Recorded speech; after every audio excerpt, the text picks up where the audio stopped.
morning, students. Today I am going to tell you about a long bone of the forearm which is placed laterally, that means in anatomical position towards the thumb side, and this is called as radius bone. Okay, as you know, there are two bones, radius and ulna. This is the lateral radius bone.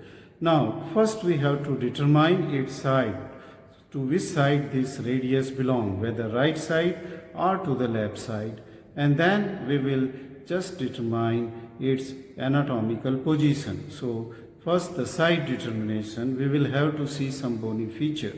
Now since it is a long bone, it has an upper end, and how you will identify an upper end and differentiate it from that of the lower end.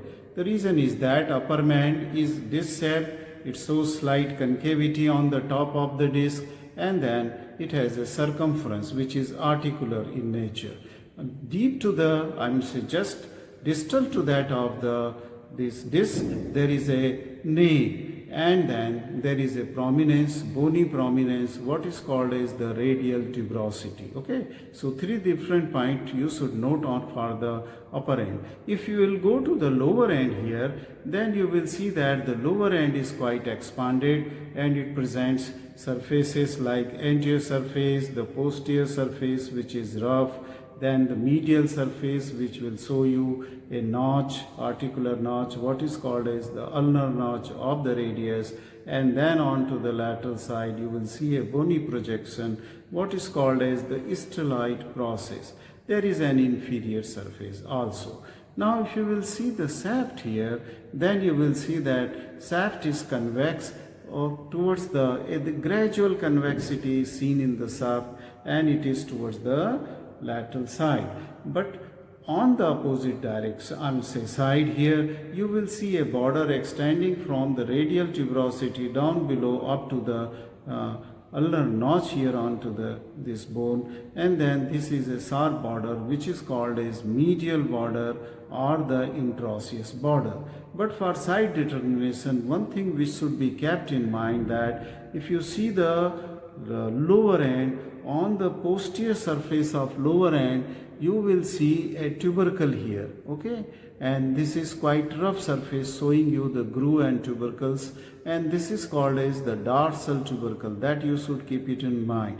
So let us determine the side of this bone. Okay, so hold the bone in such a way that this disc shaped upper end should be directed upward, and this expanded bigger lower end should be directed downward. In this condition you should see that this gradual convexity should be on lateral side, and the sharp medial border, okay, which is called as interosseous border, should be towards the median plane of the body. Okay, and then try to see the lower end dorsal surface where this dorsal tubercle is present. You should keep this tubercle onto the posterior aspect, and if these conditions are fulfilled, then this bone will be determined as the bone of the right side. So for this important aspect is that of the dorsal tubercle, because you can keep this bone onto the left side also. Again here the disc shape upper end is pointing upward, the expanded lower end is pointing towards the lower end, the sharp medial border is pointing medial side, but in this condition this dorsal tubercle which is here is pointing anteriorly, or it is facing anteriorly, which should not be there. It should always face posteriorly. So this bone will belong to that of the right side. Now how to keep it in anatomical position?